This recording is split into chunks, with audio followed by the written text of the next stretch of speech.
Bom, gente, com muita alegria, eu vou saudar aqui já para conversar com a gente mais uma vez do outro lado da tela o ex-senador e ex-governador do Paraná, Roberto Requião. Roberto Requião, bom dia. Bom dia, Anderson. Requião, eu quero agradecer demais a tua presença aqui com a gente no Faixa Livre mais uma vez. Sei que faz um esforço enorme para estar aqui com a gente, enfim, a gente sabe da situação que você está passando nesse momento, mas, acima de tudo, eu quero saudar a tua presença aqui diante dessa situação que o país atravessa nesse momento, viu, Requião? A gente tem um quadro muito difícil no país, com o governo do presidente Lula emparedado, entre aspas, aí, pelas escolhas que ele mesmo fez ao longo dos últimos tempos, especialmente essas escolhas relacionadas à grande aliança. A gente tem um Congresso Nacional de oposição e um governo que resolveu dialogar, ou, acima de tudo, buscar apoio nesse Congresso para tentar aprovar as suas pautas, enquanto o povo, que seria um ator fundamental nessa disputa pela governabilidade, segue fora do jogo. A gente vai falar daqui a pouquinho, inclusive, Requião, a respeito de mais algumas derrotas que o governo sofreu no dia de ontem lá no Congresso, mas antes eu queria que você falasse, te deixar à vontade para analisar o momento que o país atravessa, o governo Lula encalhado ali no que diz respeito à popularidade, está ali num nível muito baixo de aprovação popular, a partir, obviamente, das escolhas que ele faz, enfim. Como é que você vê esse momento do governo do presidente Lula com quase 2 anos e meio de mandato, Requião? Anderson, eu vejo com muita tristeza o que está acontecendo no Brasil. Você voltou ao jargão do Lula emparedado. Eu não vejo exatamente assim, não. Vamos não fazer acusações, vamos repetir algumas coisas que o Lula tem dito. Ele disse outro dia que o brasileiro não quer mais a CLT, que a CLT não tem mais sentido. Ontem eu vi na internet um discurso do Lula dizendo que há 10 anos atrás nós éramos desenvolvimentistas. Nós acreditávamos que a saída do Brasil era a industrialização e o aumento da tecnologia. Hoje não é assim, nós somos um país agrícola. Nós temos uma grande área para a agricultura e a agricultura é o caminho do Brasil. Daí ele vai para a França e diz que quer a liberdade de comércio entre a União Europeia e o Brasil e os países do Mercosul. Anderson, eu fui presidente da seção brasileira do Mercosul. E eu e outros companheiros, como Samuel Pinheiro Guimarães, brigávamos contra a possibilidade desse acordo, porque a diferença tecnológica do Brasil, da União Europeia, da França, da Alemanha é brutal. E esse livre comércio acabaria com a possibilidade de crescimento industrial do Brasil. Nós íamos virar um celeiro da Europa que, aliás, compra terras aqui em nossa área nacional. Além disso, o Lula disse outro dia, não é uma acusação que eu estou fazendo, Anderson, estou repetindo o que ele tem dito, que ele é discípulo, fã da Margaret Thatcher e do Reagan, que ele acredita que o liberalismo econômico é a saída para o mundo. Então, se me perdoa, é uma série de erros de avaliação e de comportamento do presidente da República. E coisas que o governo poderia fazer, independente do Congresso querer ou não, ele não faz. Não está bem a posição do presidente da República. E eu vejo essa insistência, é o Congresso que não deixa, é o Lula que não deixa. Não há uma proposta nacional, não há uma proposta nacional de desenvolvimento. O Brasil está sem proposta.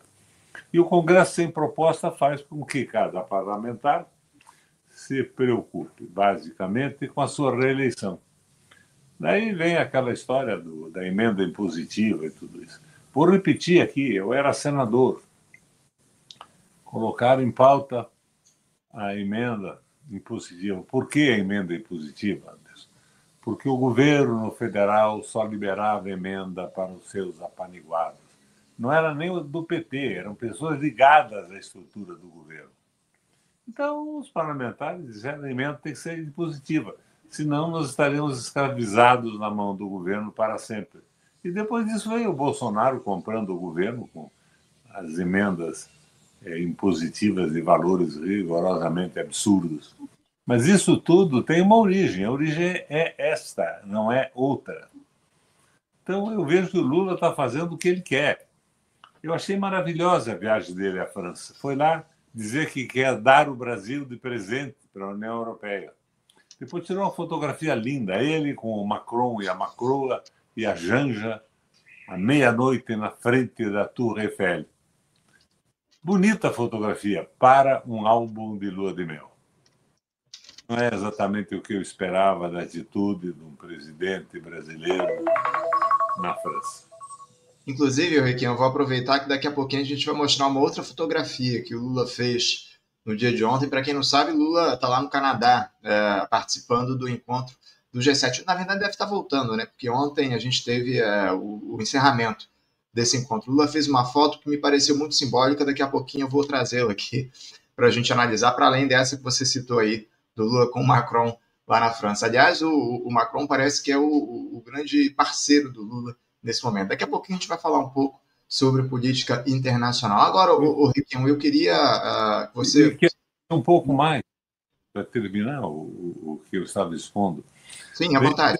Usa a reconhecer a Venezuela depois do processo eleitoral, mas não faz a mesma coisa com o Equador. Então, a impressão que eu tenho é que o que faltava à Venezuela para ser aceita era abrir mão do seu petróleo. E a Venezuela insiste que o petróleo é venezuelano. É nacional. Daqui a pouquinho, inclusive, a gente vai também entrar na questão do petróleo, porque ontem tivemos mais um leilão da ANP aqui no Rio de Janeiro. A gente vai explorar um pouco isso também. Você que é um defensor da soberania nacional e deve estar muito preocupado com o que acontece com a Petrobras. Esse seria a última atitude do presidente. Essa história de petróleo brasileiro nas margens do Amazonas é conversa mole. O que eles querem é vender o petróleo, desnacionalizar, vender para multinacionais. E quem quer isso é o Lula. Quem fez a proposta da lei autorizando a venda do petróleo futuro, de todo o petróleo previsível no Brasil, não foi um porra louca de um deputado ou um desvairado senador. Foi o governo federal. É isso. A gente vai conversar com você depois. O Hildo é um mestre disso tudo. O Hildo é um grande especialista na questão do petróleo, ainda que o assunto hoje com ele seja não apenas isso. A gente vai falar um pouco sobre a questão do Irã e desse conflito que está em curso lá no Oriente Médio, enfim, os Estados Unidos tentando conter o programa nuclear iraniano. A gente vai explorar o Hildo um pouco mais nessa questão, mas ele é um especialista no tema do petróleo, já conversou inúmeras vezes conosco aqui do Faixa Livre. Requião, eu queria falar um pouco sobre, você citou o Congresso, que a culpa não é do Congresso, a culpa é do Lula, mas é fato que o governo ontem sofreu uma série de derrotas no Congresso Nacional, com deputados e senadores derrubando 12 vetos presidenciais de todos os tipos.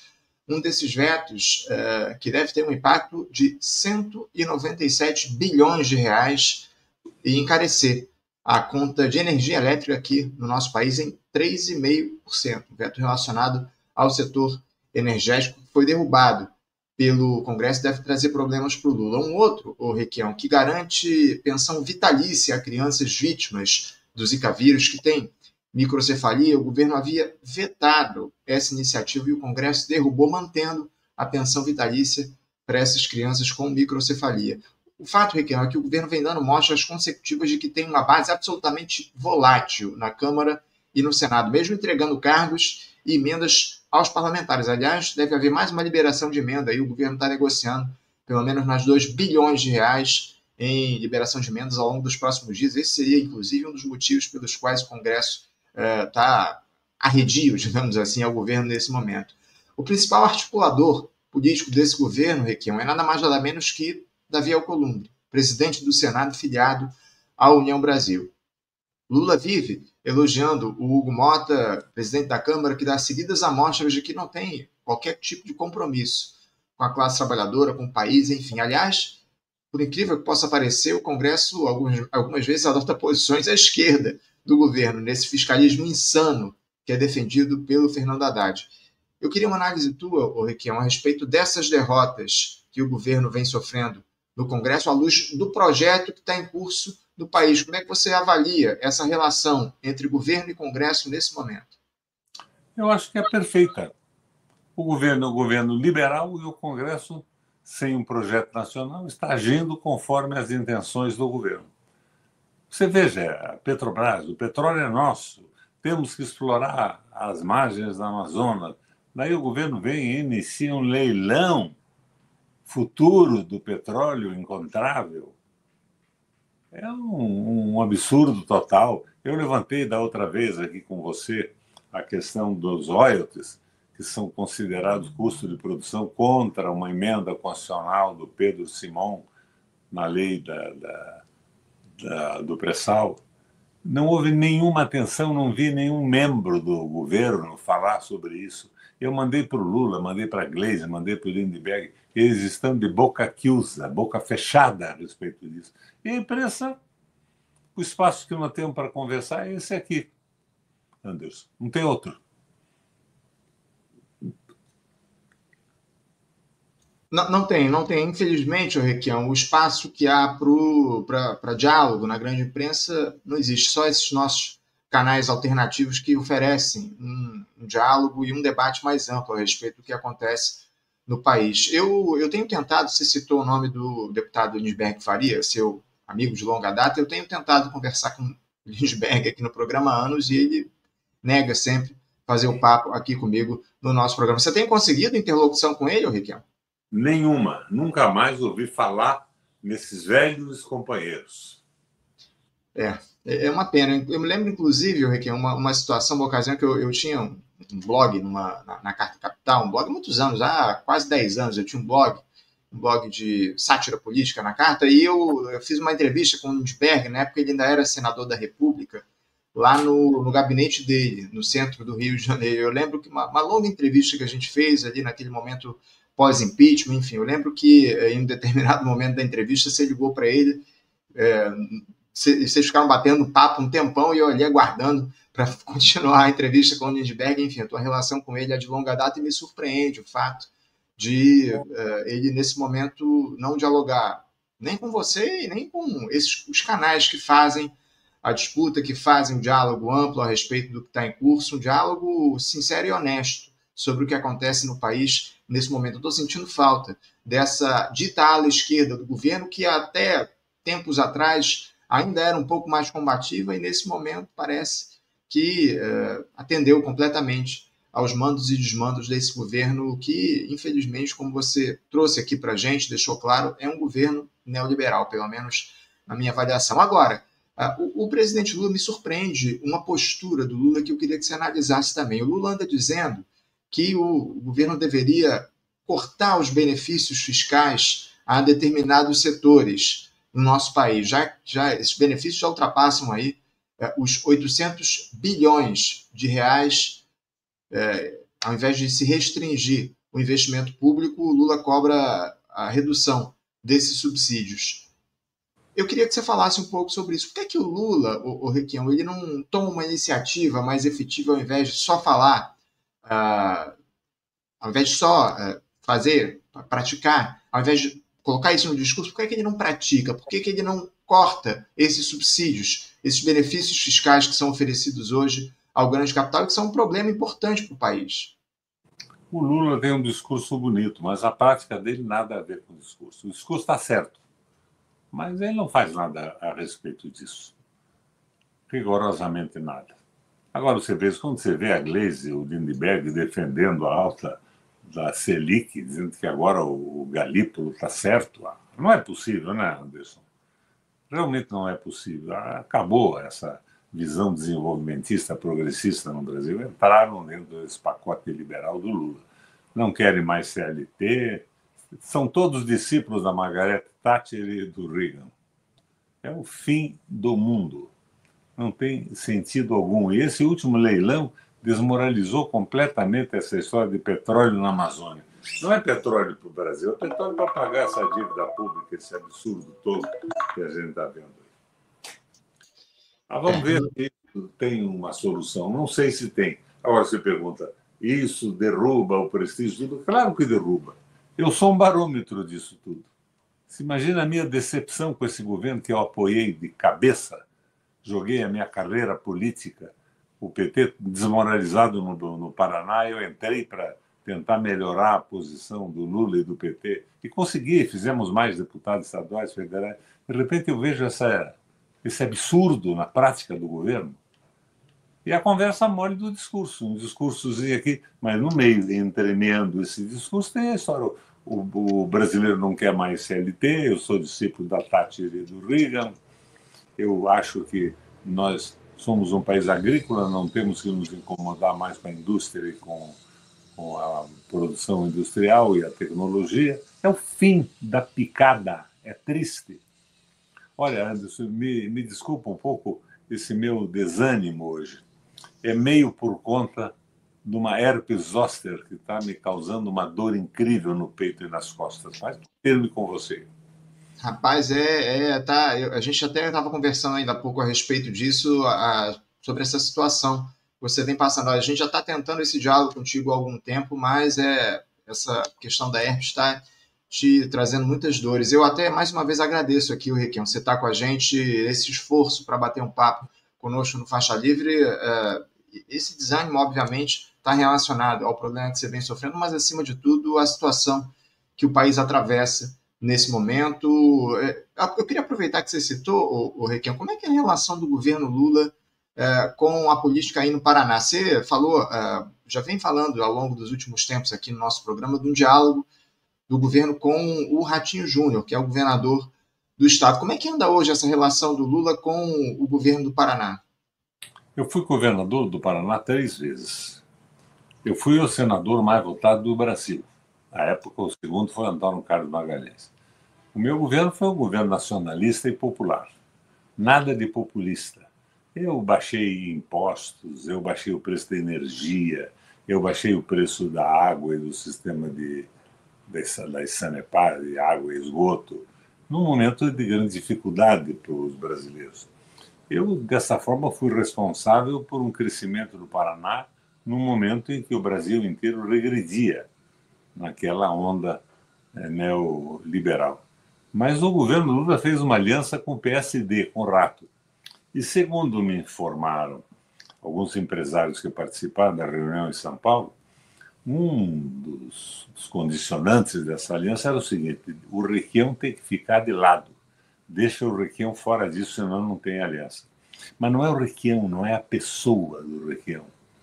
Na verdade, são as ideias desenvolvimentistas, nacionalistas, progressistas. Está uma desgraça. O Lula foi responsável aqui pela venda da Companhia de Energia Elétrica. Com o PPI está vendendo a Sanepar. Está apoiando a venda da Celepar.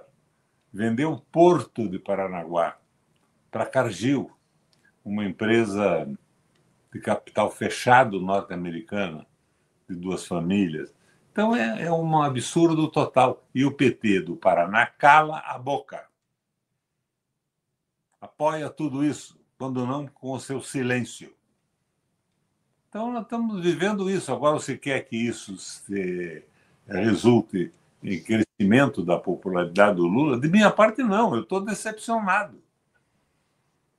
E eu sou um barômetro disso tudo. Eu sou um brasileiro nacionalista, progressista. Fiz governos progressistas. Apoiei a agricultura, pequena e média agricultura. A grande também. Eu não sou um doido de me colocar contra a produção agrícola do Brasil, mas estou vendo que nós estamos só nisso, onde não vai haver emprego, vai haver fortunas facilmente ganhadas, arrecadadas por grupos econômicos. Nós estamos num erro brutal. Você quer que eu faça o quê? Como a Gleisi e o Lindbergh apoia essa barbaridade? Não, não é possível que eu faça isso. Seria jogar a história da minha vida, da luta dos brasileiros, no lixo. Nós estamos completamente errados. Errado. Agora, claro, cobrar imposto dos mais ricos, tudo bem. Você não acha bacana cobrar imposto de quem não paga? Tenho certeza que você acha bacana. Só que você não pode achar bacana entregar o petróleo para as multinacionais. Então, são coisas díspares, contraditórias. Inclusive, Requião, tem uma mensagem aqui de um espectador nosso, Nathan Neyman, dizendo aqui o seguinte: entregaram 82% do petróleo da margem equatorial para empresas estrangeiras. Foi Lula, mas tem gente que diz que ele não é ladrão.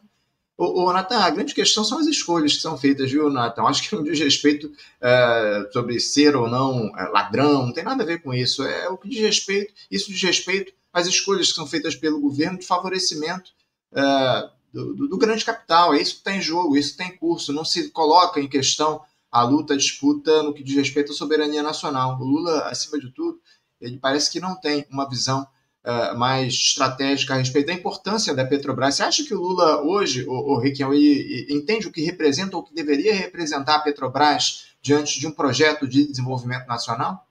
Claro que não. Ele está representando o liberalismo econômico. Não sou eu que estou dizendo, é ele. Ele é discípulo do liberalismo da Thatcher e do Reagan. É ele que diz que o Brasil é um país agrícola que não tem que se incomodar mais com o desenvolvimento econômico, que não é por aí. É ele que está errado, ele acredita nisso. E nós não podemos concordar com essas teses que liquidam definitivamente o nosso país. Sem dúvida alguma, não dá para a gente concordar com esse tipo de leitura a respeito do que o país atravessa. Tem outra mensagem aqui do Aieso Manhano. Ele diz o seguinte: até alguns meses atrás, o Lindbergh defendia a prisão do Campos Neto, agora defende o aprofundamento da política do Banco Central. É cada uma. Aliás, o Banco Central hoje vai discutir novamente a Selic. A taxa de juros vai ser debatida pelo Banco Central, pelo Comitê de Política Monetária, o Copom, numa reunião vai ser anunciada. E entre ontem e hoje, o BC está reunido lá para decidir qual vai ser a nova taxa de juros. Daqui a pouquinho a gente fala sobre isso também, Requião. Mas Anderson, a minha preocupação do Brasil é que nessa ortodoxia do Banco Central define a taxa de juros. A meta é fixada por 3 pessoas. O Galípolo, que é presidente do Banco Central, a Simone Tebet e o Haddad. Portanto, são eles que estão forçando, conforme as regras ortodoxas da economia, completamente superadas e equivocadas, o aumento da taxa de juros. Não sou eu nem você. É o Galípolo, a Tebet e o Haddad. Eles acreditam nisso. Completamente equivocados, completamente errados. Infelizmente, é uma leitura absolutamente equivocada do que está em jogo aqui no nosso país, essa defesa que há do Gabriel Galípolo. Só lembrando aqui os nossos espectadores, você citou que são 3 pessoas que decidem a taxa de juros, a política de juros aqui no nosso país, a política do Banco Central, a política econômica, monetária, aliás, o Conselho Monetário Nacional, o CMN, Fernando, que é formado pelo ministro da Fazenda, pela ministra do Planejamento e pelo presidente do Banco Central. Mas, para além disso, Requião, hoje, o Banco Central, dos 9 diretores do BC, 7 foram indicados pelo presidente Lula, além, obviamente, do presidente do Banco, Gabriel Galípolo. Ou seja, não há menor motivo para que o BC siga nessa trajetória de alta dos juros. A gente vai fazer uma pequena pausa a respeito do diálogo sobre o governo Lula propriamente. Eu queria falar da extrema-direita também, viu, Requião? Porque esses reveses que o bolsonarismo vem tendo ao longo dos últimos tempos, ontem, por exemplo, houve lá o indiciamento do Jair Bolsonaro, do Carlos Bolsonaro, também do Alexandre Ramagem, ex-diretor da Agência Brasileira de Inteligência, e do atual diretor-geral da ABIN, o Luiz Fernando Correia. Naquele caso foi conhecido como ABIN Paralela. Há também aí esse julgamento, né, do golpismo foi iniciado lá no Supremo Tribunal Federal, na primeira turma do STF. O Bolsonaro já prestou seu depoimento ao juiz desse caso, o ministro Alexandre de Moraes, enfim. Esses problemas, entre aspas, que o bolsonarismo vem enfrentando hoje, o Requião, eles servem de alguma forma para amenizar a situação do governo Lula? Como é que você vê essa tarefa que o Lula se autoimpôs de tentar isolar a extrema-direita? Você acha que ele vem tendo sucesso nisso? Eu acho que o Bolsonaro é um caso encerrado. O Bolsonaro está completamente desmoralizado. A direita não quer o Bolsonaro. E não gostaria do Lula também. Gostariam de um técnico determinado por eles mesmo. Bolsonaro não vai a lugar algum. E vai ser condenado. não tenho muita dúvida disso. Mas ele não significa nada no Brasil mais. Nem ele, nem os seus filhos. É uma coisa ridícula. É extremamente ridículo que, de repente, a Michelle apareça ganhando do Lula numa eleição. Mas a estrutura do Brasil dominante não quer saber nem de Bolsonaro nem de Lula. Era um momento de termos uma proposta alternativa muito clara a favor do Brasil, do nosso desenvolvimento, do nosso povo, do nosso processo civilizatório. Nós não estamos ocorrendo isso, Anderson. Nós não estamos vendo isso, estamos vendo o Lula na Torre Eiffel, oferecendo o Brasil como celeiro do planeta, com o povo passando fome e produzindo alimentos em grande quantidade. Me chamou a atenção essa tua fala, viu, Requião, a respeito das alternativas ao Jair Bolsonaro pela extrema-direita. Você citou que a Michelle Bolsonaro é ridículo ver a Michelle Bolsonaro. Você não acredita na possibilidade de um parente que seja a Michelle, ou seja, o Eduardo Bolsonaro, enfim, concorrendo nas eleições do ano que vem para bater de frente com o presidente Lula? Não. Eu acho que esse é o sonho deles, é o sonho do lulismo que não tem projeto, é o sonho do Bolsonaro. Mas eu acho que a superestrutura que domina o Brasil, o capital financeiro, não quer exatamente isso. Não quer Lula, não quer Bolsonaro. E nós não temos um projeto. Eu entrei na campanha do Lula de cabeça, joguei a minha carreira política para o espaço para achar que o Lula daria o passo à frente, seria um Lula evoluído. E o que eu estou vendo é isso, a fotografia da Torre Eiffel, a Macroa, o Macron, o Lula e a Janja. Não tem cabimento isso virou uma brincadeira. E defendendo o Brasil como celeiro do mundo sem indústria. Não, nós estávamos errados 10 anos atrás. O que é isso, Anderson? E não ouço um grito dentro do Congresso Nacional. O que acha disso a Gleisi? O que acha disso o Lindbergh? O que acham disso os velhos companheiros nacionalistas? Eu fui presidente da Frente de Defesa da Soberania Brasileira, montada com apoio de companheiros petistas. Onde está essa gente? Desapareceu completamente, Anderson. Esse é o problema. Nós estamos sem projeto nacional. Rigorosamente sem projeto nacional. Esse é o problema. O Lula e o Bolsonaro. O que significa o Lula? Significa a Reagan? Significa a Margarete? O que significa isso? Significa o Brasil transformado no celeiro do mundo, sem uma indústria, sem emprego, sem remuneração para os trabalhadores, com educação desmoralizada, saúde precarizada? Quem é que começou a privatização da saúde? Foi o Bolsonaro ou foi no governo da Dilma que criaram aquela empresa? Nós estamos nesse caminho do liberalismo econômico com toda a clareza. O resto é conversa mole. Daí vem o Lula, faz um discurso e no dia seguinte diz que ele é a favor do liberalismo econômico.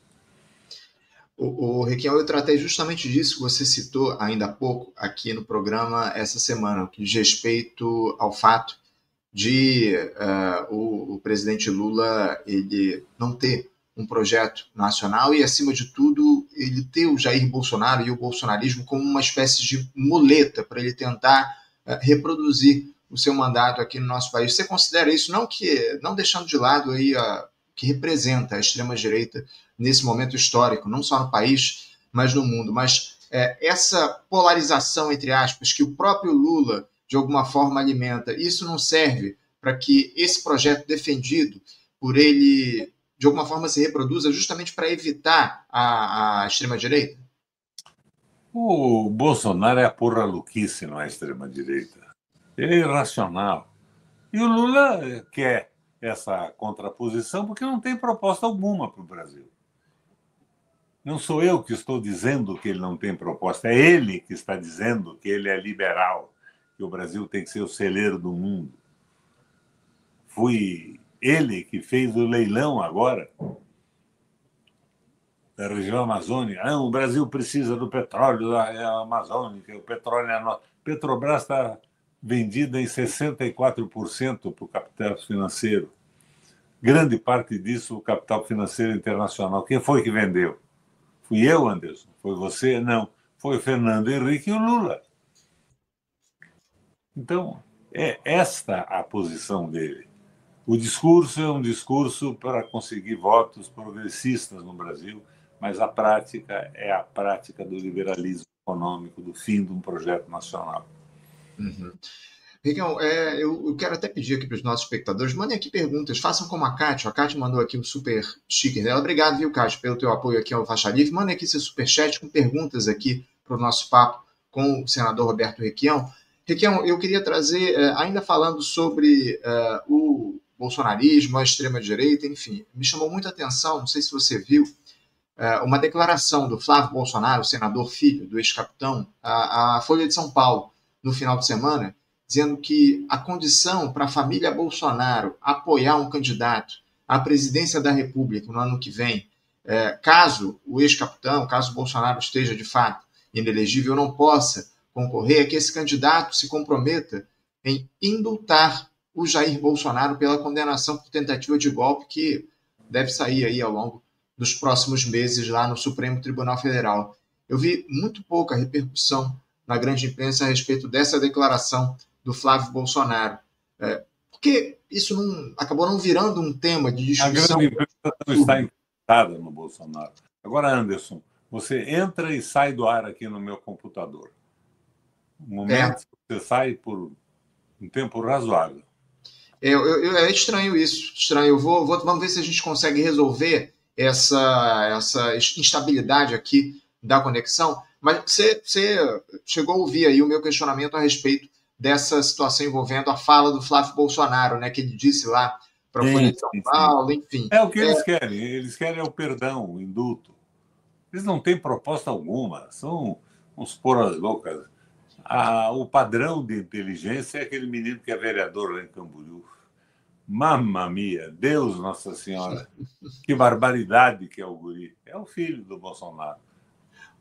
O Requião, a esquerda nem a direita tem um projeto nacional. A grande verdade é essa. Eu tenho falado muito a respeito disso aqui no programa, da necessidade de a gente discutir um projeto de desenvolvimento, de reconstrução do país, de fato. Mas o nosso campo não faz isso, pelo menos eu não vejo uma discussão mais aprofundada a respeito da construção desse projeto e, obviamente, que a gente não pode esperar disso, não pode esperar isso da direita, do neoliberalismo, um projeto que atenda aos interesses da classe trabalhadora. Por que a esquerda abandonou essa discussão aqui no país, ô Requião?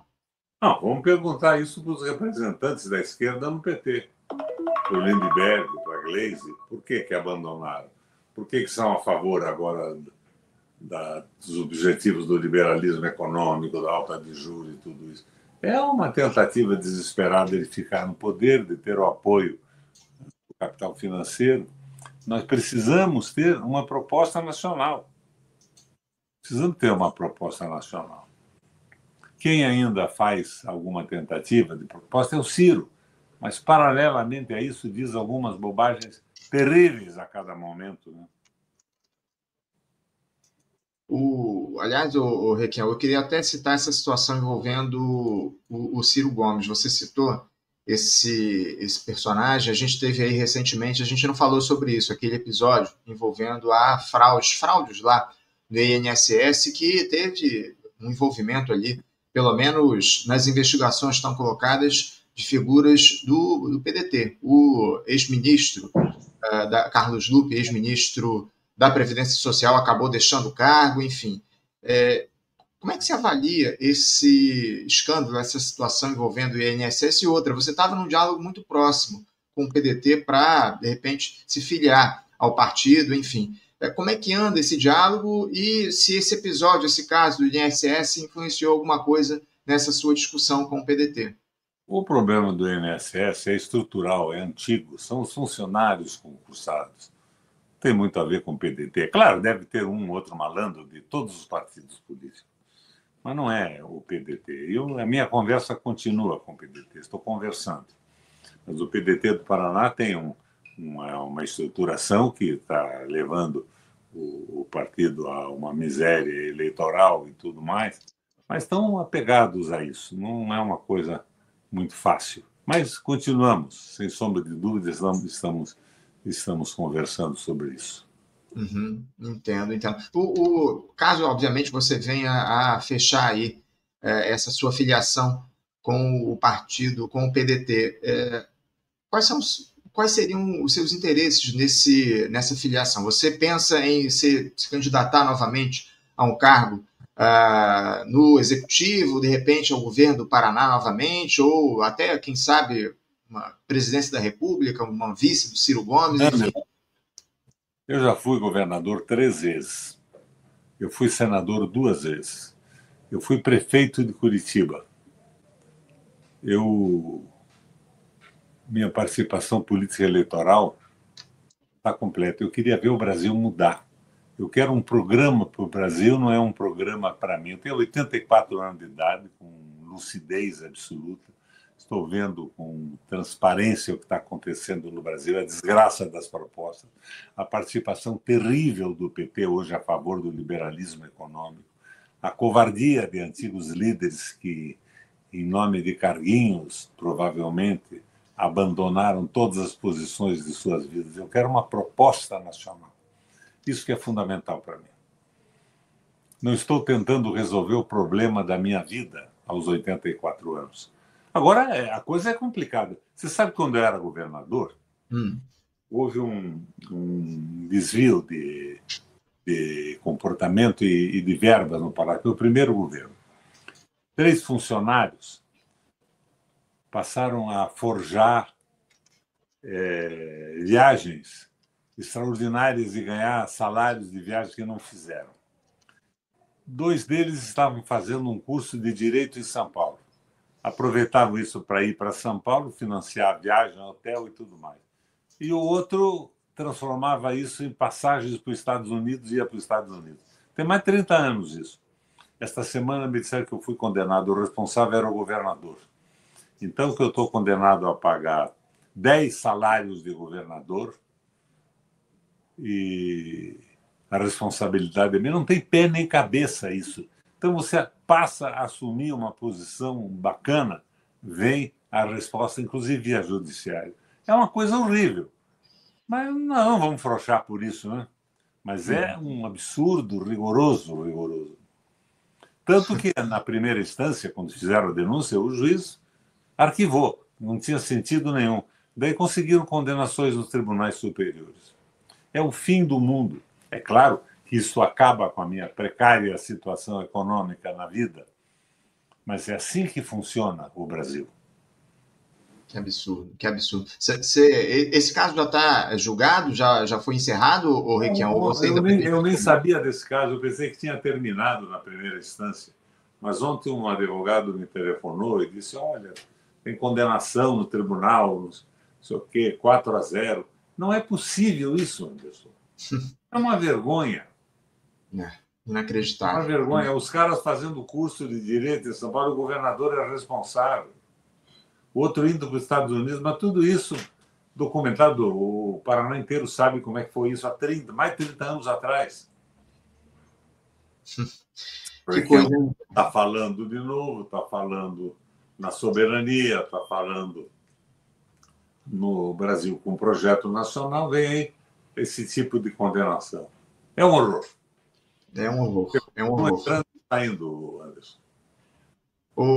Requião, eu queria aproveitar que a gente está falando sobre o estado do Paraná para falar um pouco sobre a situação do deputado Renato Freitas, deputado estadual pelo PT aí no estado. Parece que ele sofre aí um processo de perseguição lá na Assembleia Legislativa, enfim, há mudanças ali no regimento interno que justamente podem punir deputados que façam discursos mais firmes, com críticas a outros parlamentares. Eu queria que você falasse um pouco sobre a situação do Renato Freitas aí no Paraná e a própria manutenção da filiação dele no Partido dos Trabalhadores. A gente vai conversar, está tentando esse papo com o Renato aqui no programa para os próximos dias, mas como é que está a situação? Não só, obviamente, eu estou pegando a figura do Renato Freitas porque ele hoje simboliza essa esquerda mais combativa aí no Paraná. Mas, para além do Renato, como é que você vê a situação dos parlamentares de esquerda aí no seu estado? O caminho deles é esse, né? Criminalizar isso tudo. Eu li hoje de manhã um Twitter do Jones, dizendo que era o próprio PT que estava fazendo um acordo para caçar o mandato do Renato. O Renato é um cara firme, guerreiro, e é um provocador.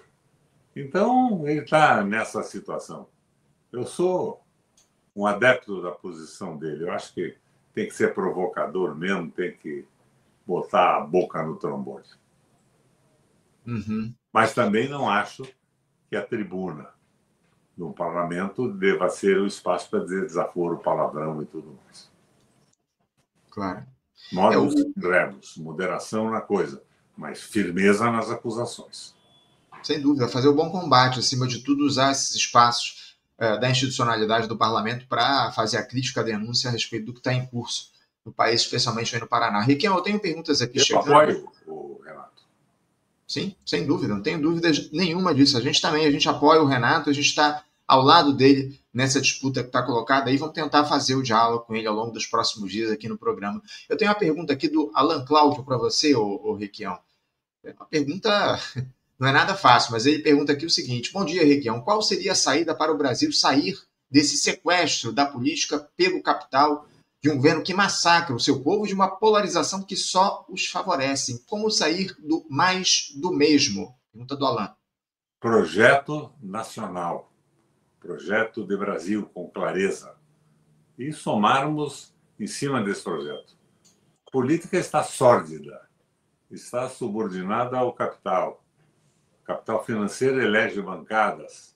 Eu vi hoje, no Congresso Nacional, temos fazendeiros e empresários.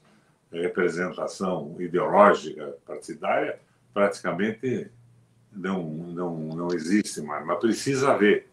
Então, tem um projeto nacional. Com um projeto nacional, isso tudo seria diferente. O que é que o Lula propõe ao Brasil? Me perdoa a franqueza, nada. Não propõe nada, propõe a entrega do país para a União Europeia, para levantar uma grana e acabar com a possibilidade de desenvolvimento e de avanço tecnológico. Não pode ser assim. Não dá. A gente precisa, acima de tudo, fazer esse diálogo, esse debate sobre um projeto de desenvolvimento nacional, como você muito bem disse, a gente cobra aqui da esquerda. O Riquelme, a gente falou ainda há pouco sobre essa questão das fotos, né? Eu trouxe aqui uma imagem do encerramento do encontro, a foto oficial do encontro do G7, que foi encerrado ontem lá no Canadá. Aqui essa foto. O Lula aí, nessa imagem, ao lado do Volodymyr Zelensky, o presidente da Ucrânia, com uma pose ali meio de bonachão, celebrativo, enfim, uma expressão corporal que, pelo menos na minha avaliação, não combina muito com o que representam aquelas figuras que estão ao lado dele, alguns dos representantes do capitalismo predatório aqui no nosso país. Aliás, como eu citei ainda há pouco, hoje o parça do Lula é o Emmanuel Macron, o presidente da França. Você também registrou isso aqui ao longo do nosso papo. Riquião, falta postura ao Lula, especialmente nessas cúpulas internacionais, de uma liderança comprometida com os mais pobres. Como é que você vê hoje a figura do Lula não só nessa imagem, mas a postura, a posição dele nesse tipo de evento, de encontro? Na prática, falta projeto nacional e falta compromisso com o desenvolvimento do Brasil, com o processo civilizatório, com os mais pobres e com os brasileiros. Ele está animadíssimo, né? Essa fotografia animada dele aí é semelhante à fotografia com a Macroa, com a Glaze, com a Janja, diante da Torre Eiffel. Não tem muito sentido isso. Ele está animado, está entusiasmado com o papel que está fazendo. Não é o papel, a meu ver, de um presidente da República. Embora a sua posição a favor do multilateralismo e tudo isso é interessante e merece apoio. A gente vai falar um pouquinho, inclusive, a respeito dessas posições do Lula em relação à pauta internacional. E, especialmente, Requião, eu queria te ouvir sobre o que o Lula tem dito ou tem feito no que diz respeito à relação a essa agressão do Estado de Israel contra o Irã, iniciada na última semana e que vem avançando. Níveis de tensionamento que preocupam demais. O presidente não se colocou nessa disputa, se colocando, como ele deveria, ou pelo menos na avaliação nossa, colocar ao lado do Irã. O Irã sofreu agressões aí do Estado sionista, o Nicolás Maduro, presidente da Venezuela, se colocou claramente ao lado do Irã nesse cenário. Na semana passada, o Lula já não havia se posicionado em relação ao sequestro da Flotilha da Liberdade, o navio da Flotilha da Liberdade, que tinha o brasileiro Thiago Ávila entre os tripulantes. Aliás, o Thiago vai conversar com a gente aqui no Faixa Livre na próxima semana. Requião, o que justifica essa postura do presidente Lula em relação ao ataque do Estado de Israel ao Irã e esse silenciamento dele em relação ao episódio envolvendo o brasileiro Thiago Ávila, que foi sequestrado pelo Estado sionista? O Lula tem um horror justificável dos Estados Unidos, que o pôs na cadeia aqui no Brasil, influência da CIA, dos organismos americanos. Mas ele está jogando a favor do liberalismo econômico. Eu disse para você no começo do nosso bate-papo, por que não reconhecer a eleição do Maduro e meia hora depois da eleição do Equador reconhecer a eleição presidencial que teve mais ou menos as mesmas condições venezuelanas? É isso. Então tem o liberalismo econômico na frente disso tudo, é a globalização na mão do capital financeiro, mas múltiplo. Ele não quer mais o hegemon como os Estados Unidos, a hegemonia americana. Mas ele está a favor do capitalismo financeiro. Parece que ele não acredita mais nas pessoas. Está naquela linha do Enzo Faleto e do Fernando Henrique. A dependência como fator de desenvolvimento. Está errado, na minha opinião.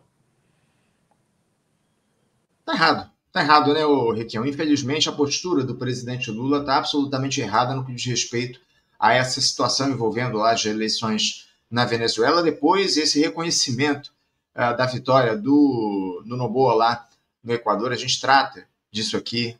Na época, inclusive, a gente trouxe muito isso, essa posição dele em relação ao pleito do Equador, diante das críticas e das denúncias que haviam da oposição sobre eventuais problemas lá no processo eleitoral. Henriquinho, para a gente fechar aqui o nosso papo, queria falar um pouco mais sobre essa situação envolvendo o leilão de ontem na Agência Nacional do Petróleo, ontem o 5º ciclo de oferta permanente, que entregou boa parte das reservas de petróleo da margem equatorial. Você já citou aqui transversalmente. Não é boa parte, é mais de 80%.